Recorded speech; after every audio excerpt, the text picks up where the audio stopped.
Le rhumatisme psoriasique est un rhumatisme inflammatoire qui appartient au groupe des spondylarthropathies qui ont en commun donc un terrain génétique particulier et une cible particulière d'atteinte inflammatoire au niveau des anthèses. Le rhumatisme psoriasique partage aussi des éléments communs avec la polyarthrite rhumatoïde du fait de l'atteinte des mains et des pieds qui est possible dans ce rhumatisme, avec la particularité que le rhumatisme psoriasique touche également l'interphalangène distal, c'est-à-dire les petites articulations du bout des doigts. La prévalence des manifestations articulaires chez les patients porteurs d'un psoriasis est estimée à 5 à 7%. Pour les manifestations axiales, qui sont une des caractéristiques aussi de la maladie, on estime de 32 à 42% cette atteinte.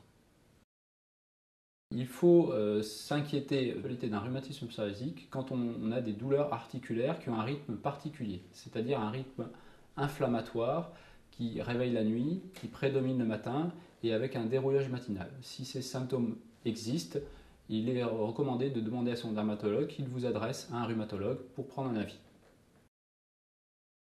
Les traitements du rhumatisme psoriasique reposent essentiellement sur des traitements symptomatiques et à commencer par les anti-inflammatoires non stéroïdiens qui sont la base du traitement des spondylarthropathies actuellement.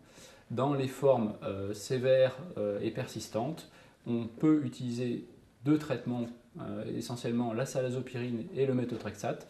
Comme dans la polyarthrite rhumatoïde, le méthotrexate est souvent utilisé dans le rhumatisme psoriasique.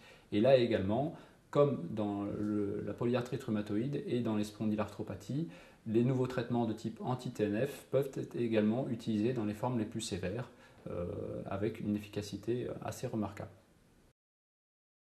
La pratique des exercices physiques est recommandée dans le rhumatisme psoriasique, notamment en cas d'atteinte axiale, puisque je vous rappelle que le rhumatisme psoriasique fait partie des spondylarthropathies et peut entraîner une ankylose rachidienne.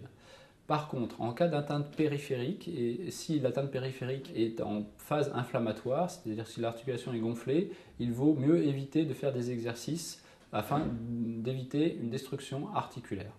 En dehors des phases inflammatoires, on peut tout à fait faire des exercices physiques dans le rhumatisme psoriasique, une fois qu'il est bien contrôlé. Concernant l'alimentation dans le rhumatisme psoriasique, il n'y a aujourd'hui aucun argument scientifique sérieux pour recommander un régime sans gluten ou autre. On doit avoir une alimentation équilibrée quand on a un rhumatisme inflammatoire. L'intérêt d'un diagnostic précoce du rhumatisme psoriasique est d'une part la mise en place d'un traitement qui permettra d'éviter les lésions articulaires qui peuvent être la conséquence de l'inflammation et éviter l'évolution vers un handicap physique.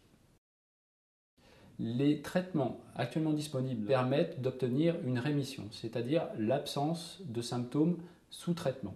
La guérison, qui est définie comme l'absence de symptômes sans traitement, est pour l'instant beaucoup plus difficile à obtenir au jour d'aujourd'hui.